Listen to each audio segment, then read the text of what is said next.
Dewas corona virus की तीसरी लहर की आशंका के चलते जागरूकता को लेकर एक कार्यशाला प्रेस क्लब द्वारा स्थानीय मल्हार स्मृति मंदिर सभागृह में आयोजित की गई।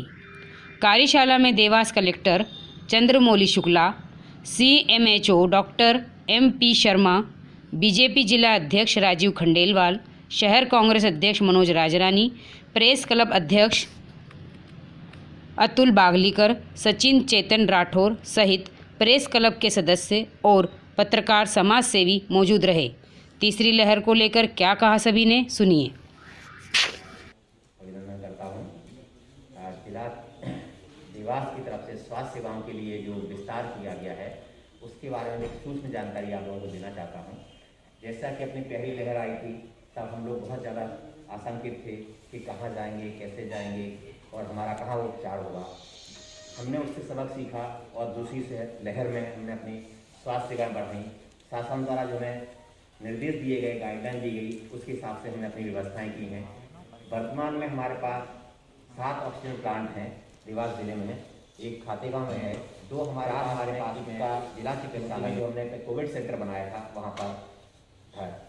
हाल ही में हमने 1 तारीख को सभी जितने भी ऑक्सीजन प्लांट थे उनका एक मॉक ड्रिल के हमें निर्देश दिए गए थे कि उनकी प्योरिटी देखी जाए, उनकी कैपेसिटी देखी जाए कि लगा तो दिए गए हैं, क्या वो फंक्शनिंग है कि नहीं, और उनकी कैपेसिटी क्या है और प्योरिटी क्या है, वो हमारे द्वारा टेस्ट की गई है। और हमें निर्देश मिले हैं, हम कंटिन्यूस अब 5 से 7 दिन तक कंटिन्यूस उनको चलाएँगे। हमने इस ऑक्सीजन प्लांट के द्वारा सभी बेड्स पर ऑक्सीजन लाइन बिछाई गई है और उससे ऑक्सीजन दी जा रही है।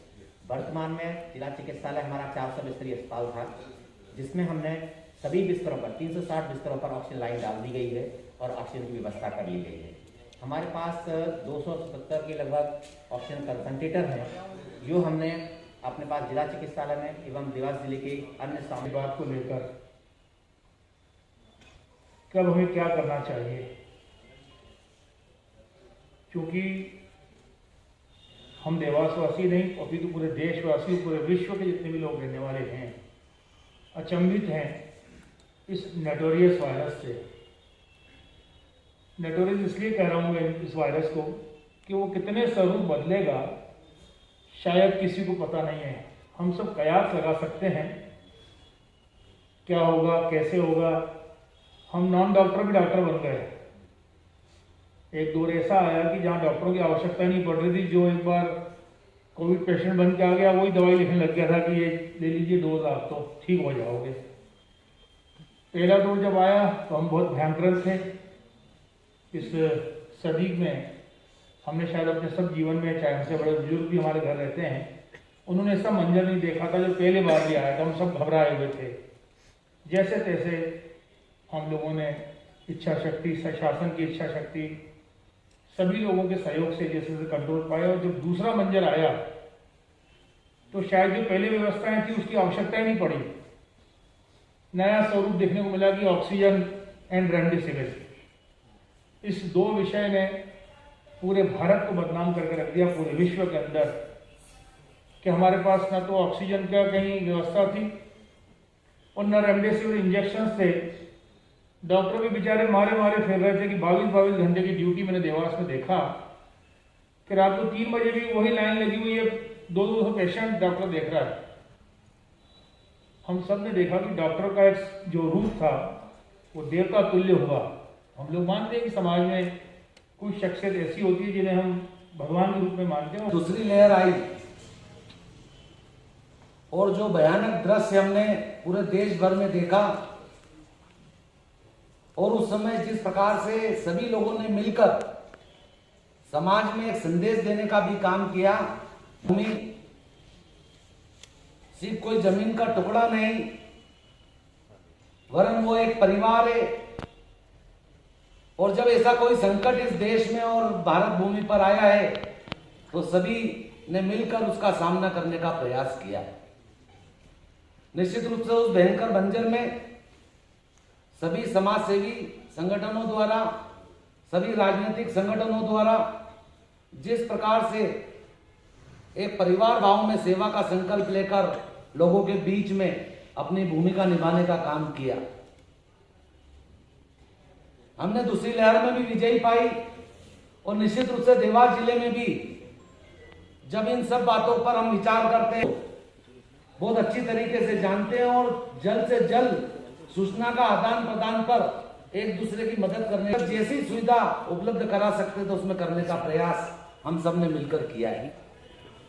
खासकर प्रेस क्लब के हमारे साथियों ने जो म्यूटेशन वायरस तीसरी लहर के रूप में हमको आशंका के दरवाजे खटखटाते हुए नजर आ रहा है, उसी में आज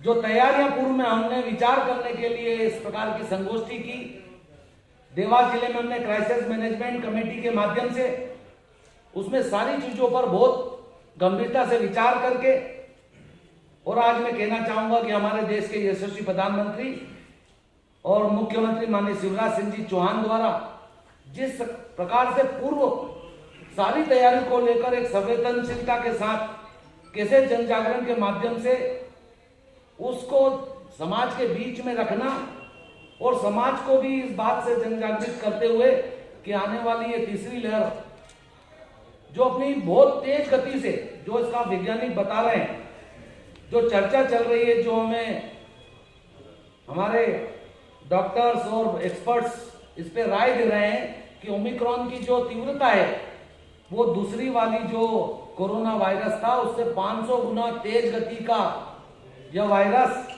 निरंतर पूरे 12 देशों में बहुत तेज गति से फैल रहा है। कोरोना का वायरस अगर लग भी जाता है तो बहुत गंभीर परिणाम नहीं, सामान्य बुखार और उसकी व्यवस्था के अंतर्गत उसको ठीक किया जा सकता है। अभी हमारे शहर कांग्रेस अध्यक्ष आदरणीय मनोज राजानी जी कह रहे थे जाए तो लोग जब तक डरेंगे नहीं, जब तक पूर्ण रूप से उसमें अमल करने में प्रयासरत नहीं रहते। रोको टोको अभियान, घर घर दस्तक अभियान और इन अभियानों के माध्यम से जन जागरण करते हुए थोड़ी सख्ती में हमारी इंटरेस्ट है तो इतना चिंताजनक स्थिति नहीं थी। इसका एक कारण ये है कि लगभग 16 दिन पहले जब ये वेरिएंट डिटेक्ट हुआ तभी 50 से अधिक इसके म्यूटेशंस हो चुके हैं। जो रजानी जी कह रहे थे कि रूप बदलता है, हमने देखा नहीं। एक्चुअल में 15 दिन के भीतर अगर किसी वायरस के 50 नए म्यूटेशंस हो गए तो इस बात का आकलन करना कि हमारी तैयारी या मेडिकल लाइन क्या होगी, ये थोड़ा सा निश्चित तौर पे क्या लाइन ऑफ ट्रीटमेंट होगा, हम उसको कैसे, तो सीमोचा साहब ने बताया कितना सारा ऑक्सीजन है, इतनी सारी दवाई, हो सकता है किसी तीसरी चीज़ की ज़रूरत पड़े। तो ये बात निश्चित तौर पे हमें चिंता करने की ज़रूरत है। एक चीज़ जो पिछले एक सप्ताह में देखने को आई है, जिस कारण से अचानक हम लोग को थोड़ा सा इसकी चिंता ज़रूर है, इंदौर, भोपाल और जबलपुर जो मध्य प्रदेश के 3 बड़े शहर हैं, पिछले एक सप्ताह में लगभग 100 से ऊपर केसेस आए।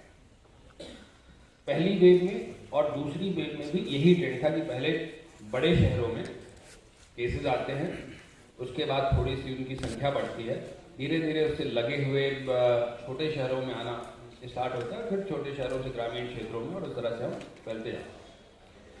संभवतः हम इस बात को ऐसा मान के चल रहे हैं कि अब बड़े शहरों में केसेस आना प्रारंभ हो गए, और जो एक्सपर्ट्स कह रहे हैं कि लगभग दिसंबर मिड में और जनवरी के फर्स्ट वीक में हिंदुस्तान में केसेस की संख्या बहुत तेज़ी से बढ़ सकती है। इसलिए हमको अपनी तैयारियों की समीक्षा कर लेनी चाहिए और तैयारियां प्रारंभ कर देना चाहिए।